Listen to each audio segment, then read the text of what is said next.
Hey guys, this is Alan with Keepical. We're keeping groups together. Most of you know me as a Mastermind group facilitator and program director. Thank you for joining me today.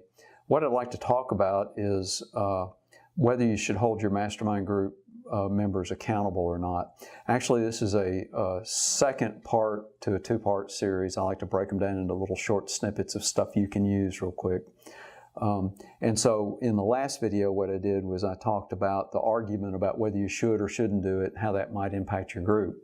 What I'm going to talk about today in the second part is the mechanics of how accountability works and how you might actually get it to work for you.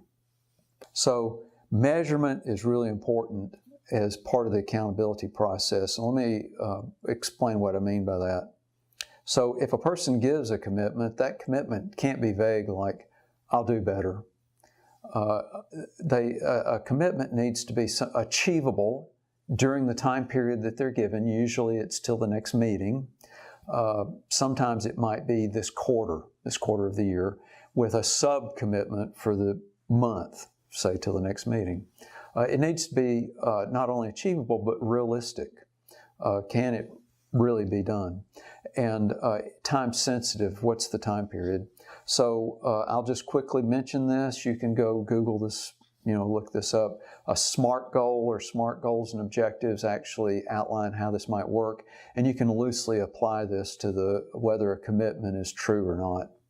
Also, don't allow them to make the goal really easy, like it's easy to achieve, and they're like, and how do you decide? Well, monitor for balance.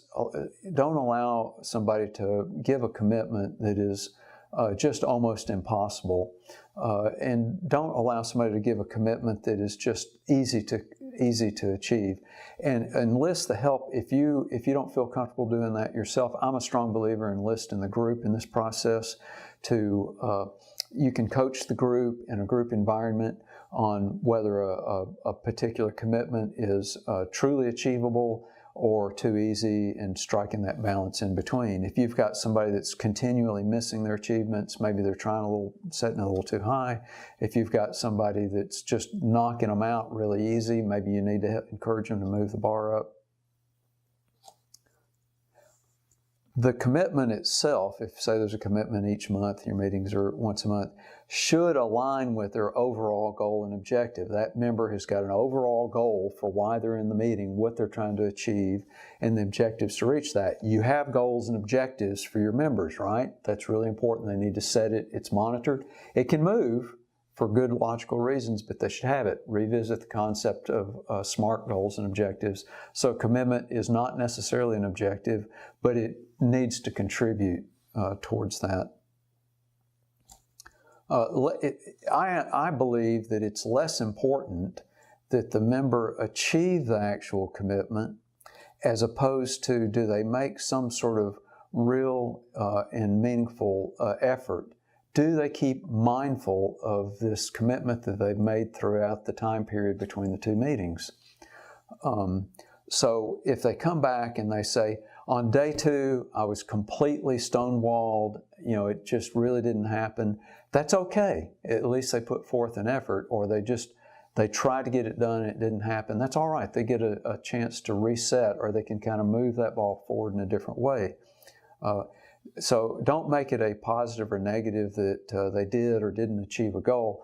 Make it a positive or negative that they put forth an honest effort to get it done.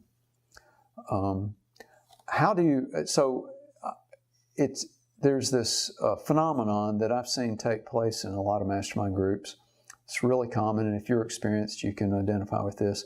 I call it the distraction valley. And that is, the member in the meeting gives the commitment. They take away all this great stuff from their peers, and they go out the door ready, prepared to tackle the world, and they immediately get slammed with reality, and they get distracted, and they don't ever think about it again until you send them the RSVP reminder about the meeting coming up next week. You do send that, right? And all of a sudden they go, oh God, I got to get this thing done. So what happens is they have the meeting, nothing's done for 3 weeks if it's a month, and then the last week they rush around trying to get something done. So with the commitment, I believe it's really important that you keep the member engaged keep the group members. There's two ways. You can, if you have a coaching practice where you meet with your member individually in between meetings, that's a great place to visit their commitments, their goals and objectives, moving things forward, finding out what's blocking them, that kind of thing. If you're not doing that, you can get the group to engage each other in that process. That's the way my groups are run.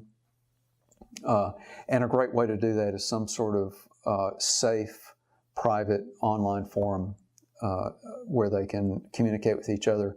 You'll find over time that they are talking to each other constantly. As long as you encourage and constantly go in there and bring individual members in and engage them around this discussion of getting things done, getting past blocking points relative to their commitment and their goal and objective.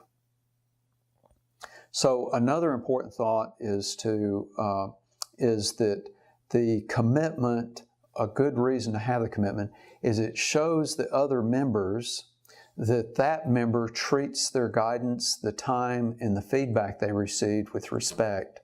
So none of us wants to be looked to for honest input, guidance, and then to have the person that asked for it absolutely do nothing with that information.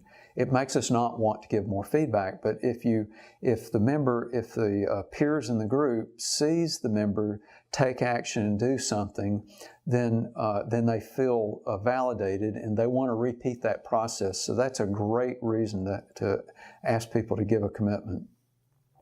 That whole process builds bonds between the members.